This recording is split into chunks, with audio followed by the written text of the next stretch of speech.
Retiring at 55 was absolutely the right decision, but I didn't get everything right. So here's what I'd have done differently. Hi, this is Simon from Salary to Side Hustle. And today I'm going to talk through a few of the things that I'd have done differently in the lead up to retiring at 55.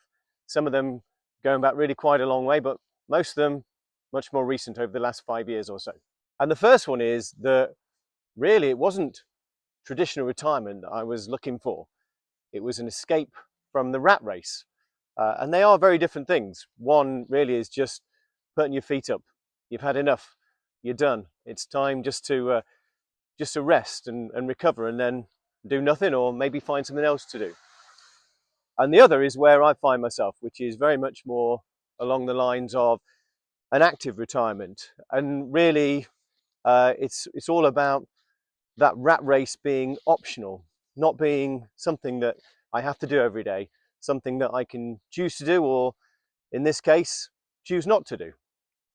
And there's a few good things about realizing that, but I did realize it probably after I'd retired rather than before.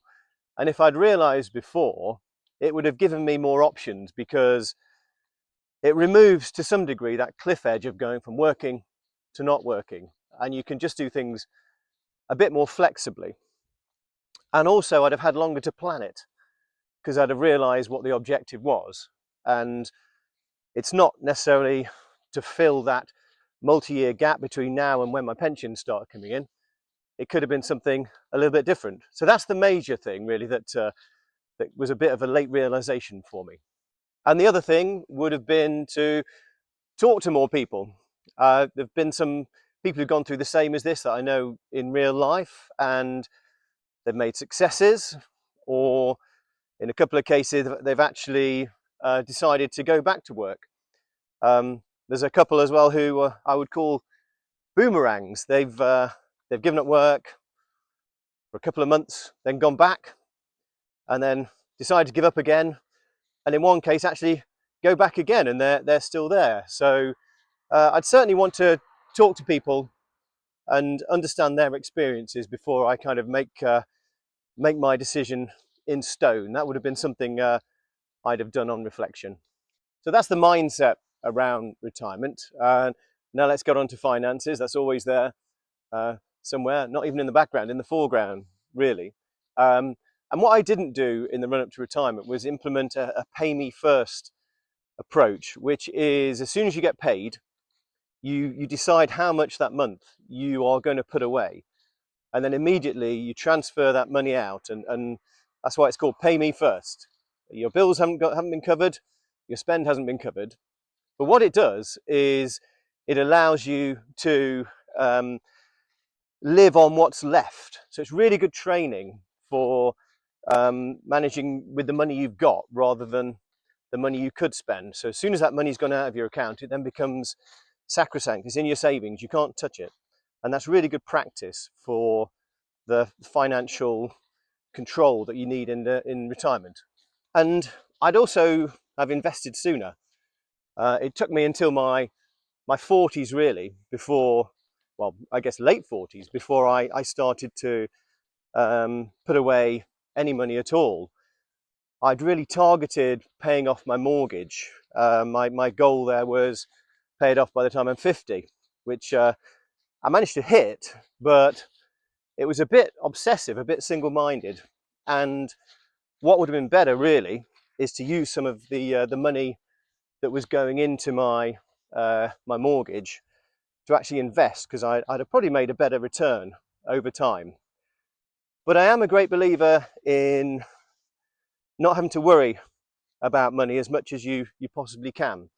So actually having no mortgage is essential for me for this early retirement plan, but I'd have probably delayed it a little bit and paid it off maybe when I was 53 and have had a little bit more in savings. And sticking with finances, one area where I did a very bad job is actually finding out if I'd got my full state pension allowance. I actually didn't find that out until the year, as in this year, when I was retiring.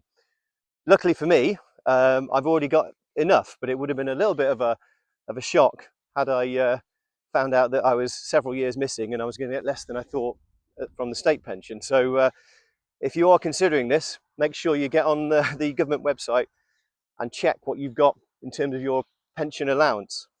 And one thing I'd have definitely done is a financial dry run. 3 months, 6 months, it goes along with that pay me first approach, but it takes it, I guess, to a slightly different level. You end up really in the position where you've got this target, how much money you're going to spend each month, and you make sure that you don't overspend that. And then you just get an idea for what the lifestyle would be like. I mean, 3 to 6 months, it's a decent amount of time. It's not enough to really fundamentally test the underlying financial assumptions, but it is enough to give you a good idea as to whether you're likely to be living the lifestyle you want to or not in retirement. And alongside that, I'd have also taken some professional advice earlier. I'm not really interested in becoming somebody's client in terms of investment, because I can't really stand the amount of money that gets creamed off the top, and you start paying in management fees. But I would have get somebody to check the plan I had earlier. We did actually do that before pressing the button, and it was a useful thing to do. But I guess if I'd done it 2 years earlier, for example, we'd have had that confidence going into it sooner rather than later. I don't think it would have changed anything, but it certainly helps me and my wife feel confident that the financial planning we've done is likely to work out. And our investments and pensions, they're really very pension heavy. We've mainly been in full-time work, and our work has been obviously contributing to pensions at the same time we have. So we've got decent pensions coming in, but we're several years away from that. So one of the other things I'd have done, I think, is try to back away a little bit from having so much pension in terms of the allocation within our pension pot or our retirement pot, and really look at something more like taking some out of the pensions that I can get money from and put those into investments instead. And probably also take a little bit more investment risk in doing that. Not much, but just a little bit. You know, I've avoided the Teslas and the Nvidias of this world deliberately, even though that's where a lot of the growth is, just because obviously it can all unravel quite quickly. So most of our money is in what's called exchange traded funds, where you basically buy the market. And we've taken that to another level, and we've got effectively a worldwide fund, European fund, a UK fund, and a US fund. So we've really diversified, but it does limit the growth. But I guess where we are now in that retirement phase, that's probably a good thing, because it also reduces the risk. And probably what I should have done already, now I'm 55, is cash in my biggest defined contribution pension, bringing that money into some investments where we could get a bit of growth, and possibly even some dividends might be a useful thing to do. But so far I'm sitting on that one. And then the last thing on finances is I'd have done a better job of planning the withdrawal sequence. I've not really mapped that through month by month by month over the next 10, 12, 15, 20 years. And it's really something I should do, just to make sure that it's as tax efficient as possible, especially with the direction of travel for taxes within the UK, which are only going one way. And here we are at the spooky little shed. It looks really nice today on a beautiful sunny day, but actually when it's misty and you couldn't come across it used to get my dog a little bit spooked as well. So there we are, all very pretty today in the sunshine. So that's finances. Let's talk a little bit more about work-life balance. I went with the cliff edge approach. Basically, finish work on the Friday and don't go back. I think on reflection, I would have eased it down a bit more gradually. I'd have gone for certainly a 4-day week, a 3-day week. I think a 2-day week might have been taking the piss a bit. I'm not sure that work would have gone for that. So it probably been 3 down to 0. But I think there's a lot of benefit in doing that, just in terms of getting you ready for the mindset of what no longer having your main job is. And probably as part of that, I would have looked at going contracting. The job I did was project and program management, mainly around IT and software. So it's quite a good job in terms of being able to go contracting. And on reflection, I think I'd have probably given up my rat race job and then taken a contract or two just to again avoid that total cliff edge, and also to end up with a situation where I could just put a little bit more money into the pot to see us through the next several years before we get our pensions. And I keep talking about that for those that haven't seen any of my other videos. I'm 55, quite soon 56, but I don't get to take my main pension until 65 and then 67. So this period is all about bridging that gap, making sure that I can survive and live comfortably from now until then. And I think also as part of that winding down phase, I'd have been more interested to look at different jobs within the same organization, a different organization, even obviously for lower pay.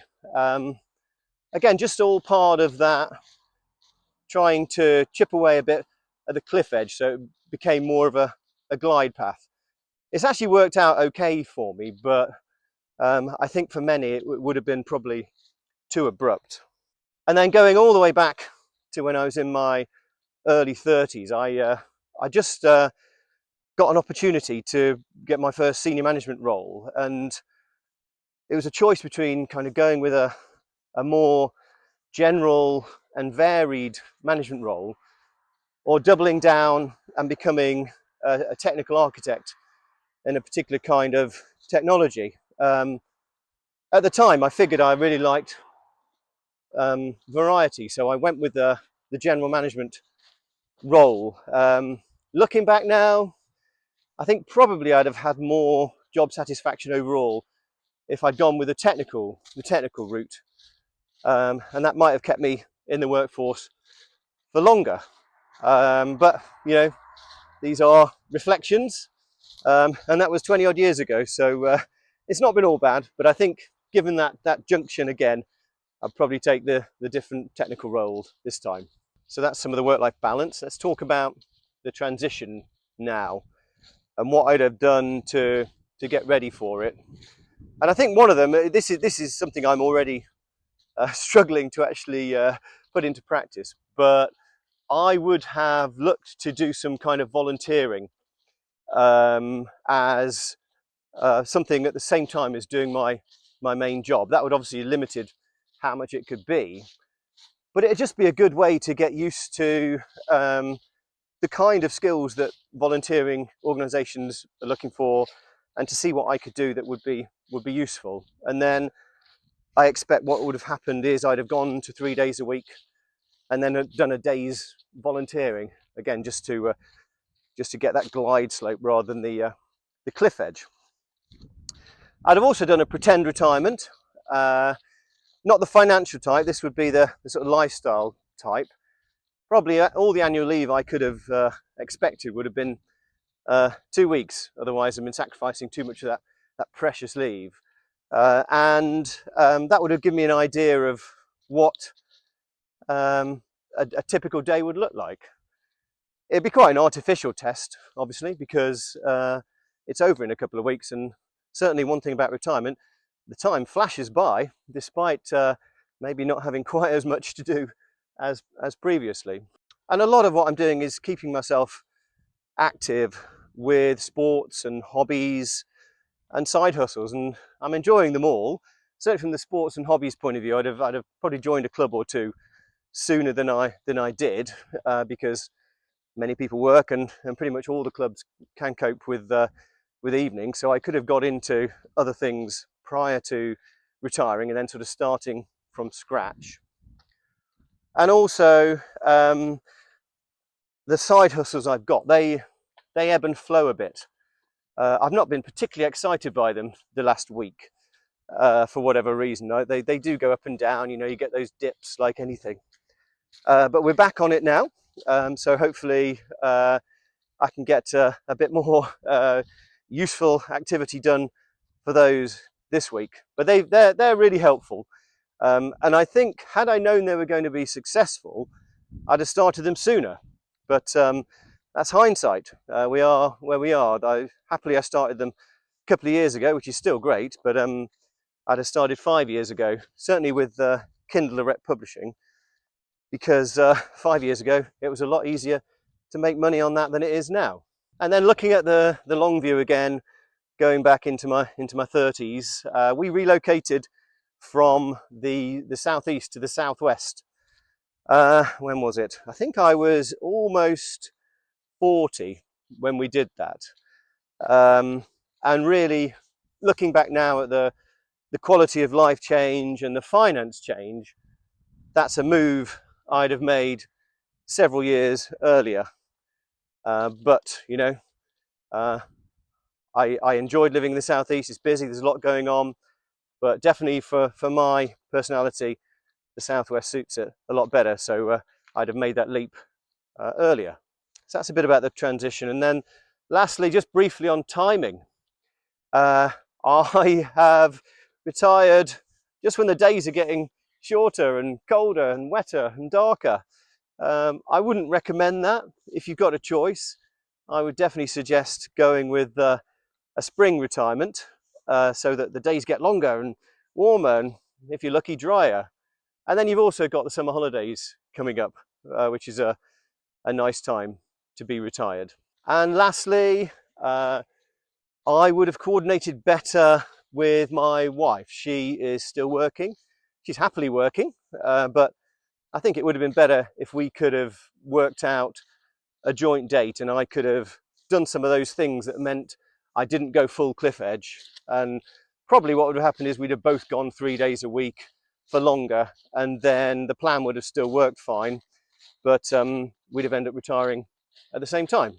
So overall, I'm still very happy to have made that decision to retire at 55, but I could have had a better lead up to it, and hopefully this video shows you some of the changes that I'd have made on reflection. But life isn't a rehearsal, so those years are behind me now. And hopefully these reflections are useful to you as I continue to share the journey of this next phase of life for me. And this was Simon from Salary to Side Hustle. Bye for now.